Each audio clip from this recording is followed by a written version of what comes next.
Assalamualaikum warahmatullahi wabarakatuh dan selamat sejahtera. Bertemu kembali dalam kelas matematik bersama dengan Teacher Fiza. Baik, hari ini kita masih lagi dalam 9.1 laju dan kita akan masuk kepada laju purata serta penyelesaian masalah melibatkan laju. Apa yang awak akan pelajari pada hari ini ialah pada akhir pembelajaran murid akan dapat melaksanakan pengiraan yang melibatkan laju dan laju purata termasuk penukaran unit, seterusnya menyelesaikan masalah yang melibatkan laju. Okey, hari ini kita akan pelajari formula baru, tetapi sebenarnya tidak lari pun daripada formula sebelum ini, iaitu formula laju dengan segitiga laju. Okey, segitiga laju kita macam ni kan. Laju sama dengan jarak per masa. Okey, kita masih lagi akan gunakan segitiga ini untuk menghitung laju purata, di mana perbezaannya ialah laju purata sama dengan jumlah jarak per jumlah masa. Bermaksud kita akan tambah perkataan jumlah pada formula ini. Jumlah jarak per jumlah masa samalah dengan laju purata. Okey, segitiga ini masih tidak berubah. Okey. Baik, kita lihat contoh yang pertama. Amir mula berbasikal dari rumahnya ke bandar A pada pukul 9 pagi. Dalam perjalanan, dia singgah di restoran pizza untuk berehat dan makan sebelum dia menyambung perjalanannya semula ke bandar A. Dia sampai di bandar A pada pukul 12.15 tengah hari. Hitung laju purata dalam kilometer per jam perjalanan itu. Okey, kalau awak tengok di sini, Amir mula-mula naik basikal, dia berhenti di restoran pizza untuk makan. Semasa dia berhenti ini pun masa tetap berjalan, okey? Kemudian dia meneruskan perjalanannya sehingga ke bandar A. Okey, apa yang awak perlu pertimbangkan ialah untuk menghitung laju purata, kita perlukan dapatkan jumlah jarak per jumlah masa. So, jumlah jarak yang kita ketahui ialah jarak pertama ialah daripada rumah ke restoran pizza ialah 10 km. Tambah dengan jarak daripada restoran pizza ke bandar A ialah 25 km. Bermaksud jumlah jarak yang dilalui adalah 35 km. Okey, jumlah jarak kita dah dapat. Sekarang kita nak jumlah masa. Okey, jumlah masa ialah masa dia sampai tolak dengan masa dia bertolak. Okey, dia sampailah pada pukul 12.15 tolak dengan pada pukul 9 pagi. Okey, bila awak tolak, awak akan dapat masa dia ialah 3 jam 15 minit. Okey, dalam masalah begini, awak kena pertimbangkan apakah unit dalam soalan nak. Okey, soalan nak kilometer per jam. Bermaksud unit minit ini perlu ditukar kepada jam. Di mana 15 minit per dengan 60 kerana 1 jam bersamaan dengan 60 minit. So, kita akan dapat 0.25. Bermaksud jumlah masa perjalanan dia ialah 3.25 jam. Okey, itu cara untuk mendapatkan jumlah masa. Okey, untuk jumlah jarak kita tambahkan sahaja jarak perjalanan dia. Oleh itu, laju purata sama dengan jumlah jarak per jumlah masa. Okey, kita masukkan sahaja nilai-nilai yang telah kita perolehi tadi. Jumlah jarak ialah 35 km per masa dia ialah 3.25 jam. Okey, so kita akan dapat nilai akhir dia ialah 10.77 km per jam. Okey, nilai ini perlu ditulis, unit juga perlu ditulis. So, begitulah cara untuk menyelesaikan masalah melibatkan laju purata. Baik, kita tengok contoh yang kedua. Sebuah bas bertolak dari Bandar Puchong pada jam 08.25 dan tiba di Perai pada jam 13.45. Jumlah jarak yang dilalui adalah sejauh 354 km. Hitung laju purata bas itu dalam kilometer per jam. Okey, so kita dah ada jumlah jarak. Jumlah jarak ialah 345. Jadi kita perlukan jumlah masa sahaja di sini. So, jumlah masa sama dengan waktu sampai tolak dengan waktu dia bertolak. So, 13.45 tolak dengan 0825. Okey, untuk dapatkan jumlah masa, kamu better letakkan dalam unit 24 jam macam ni lah supaya senang kita nak tolak. So, kita akan dapat 5 jam 20 minit. 5 jam 20 minit. 20 minit. Lagi sekali, unit dalam soalan dia nak kilometer per jam. Bermaksud, minit ini perlu kita tukarkan kepada jam. Dia akan jadi 20/60. Sama dengan kita akan dapat 0.33. So, jumlah masa dia ialah 5.33 jam. Okey. So, terus kira kepada laju purata. Senang sahaja. So, laju purata sama dengan jumlah jarak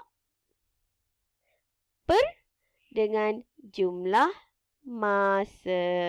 Okey, kedua-dua maklumat ini kita dah ada. Jumlah jarak ialah 354 km per masa dia ialah 5.33 jam. So, kita dapat nilai dia ialah 66.42 km per jam. Okey? So, senang kan? Hanya perlukan dua maklumat sahaja. Baik, sekarang kita pergi kepada bahagian yang kedua, itu penukaran unit. Okey, had laju kebangsaan di jalan raya persekutuan ialah 90 km per jam. Nyatakan had kelajuan ini dalam unit-unit berikut. Okey, dia suruh tukar kepada meter per saat dan juga kilometer per minit.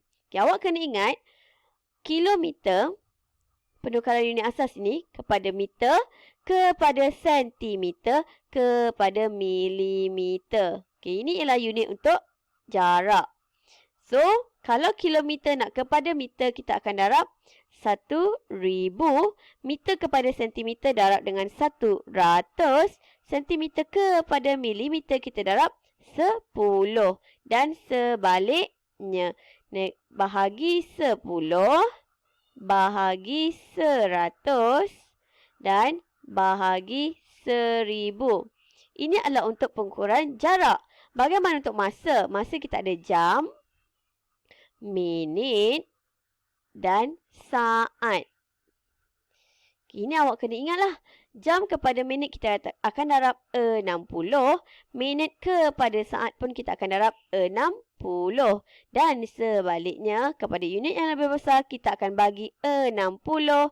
Kepada unit yang lebih besar kita bahagi dengan 60. Okey, bagaimana kita nak menggunakan permasalahan ini ialah 90 kilometer per jam kita tulis sebagai 90 km per 1 jam.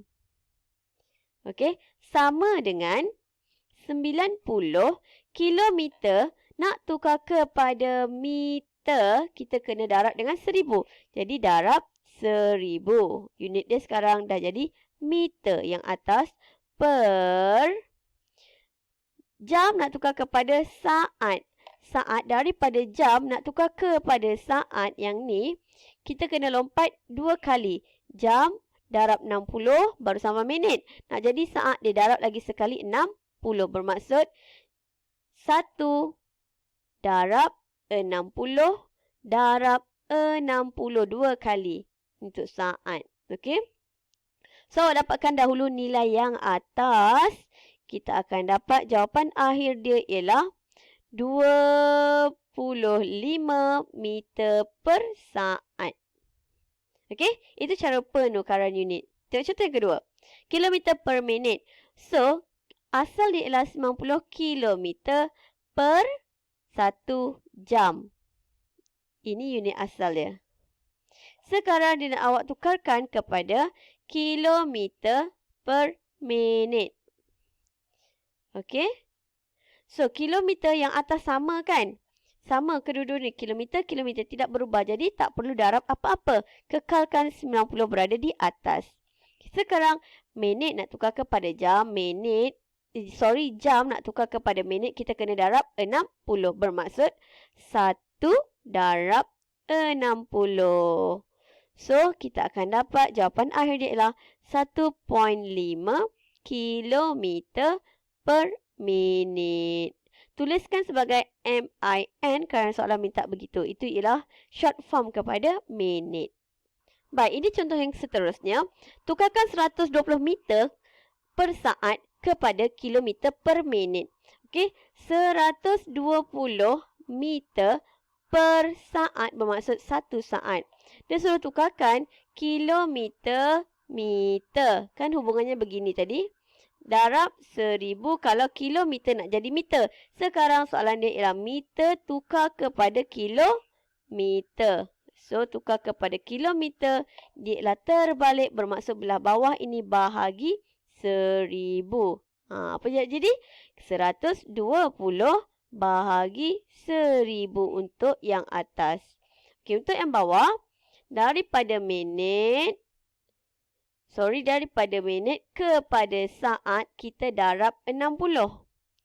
Sekarang soalan nak saat kepada minit. Jadi, dah bahagi dengan 60. Bermaksud 1 bahagi 60 minit. Okey, dapatkan dahulu nilai dia.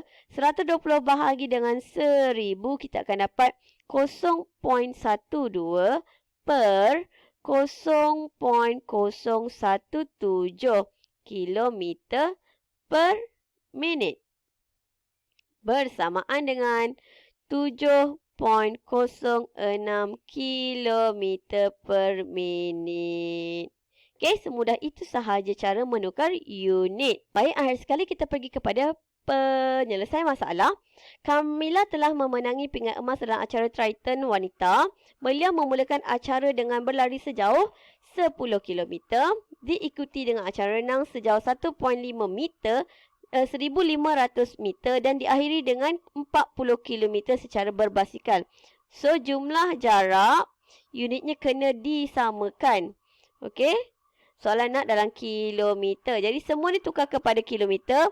10 kilometer tambah dengan 1,500 meter bersamaan dengan 1.5 kilometer tambah dengan 40 kilometer. So, jumlah jarak yang dilalui ialah sejauh 51.5 kilometer. Okey? Dan masa yang diambil adalah 1 jam 56 minit. Jumlah masa sama dengan 1 jam 56 minit. Dan kena ingat, soalan minta dalam bentuk jam sahaja. Maka minit perlu ditukar kepada jam. Dengan cara 56 per 60, kita akan dapat 0.93333. Bundarkan kepada dua tempat perpuluhan. Sudah akan jadi 1.93. Oleh itu, laju purata sama dengan jumlah jarak per dengan jumlah masa iaitu 51.5 km per dengan 1.93 jam. So, kita dapat jawapan dia ialah 26.68 km per jam. So, itu sahaja untuk hari ini. Sekian, terima kasih dan selamat belajar. Jangan lupa like, share dan subscribe. Bye!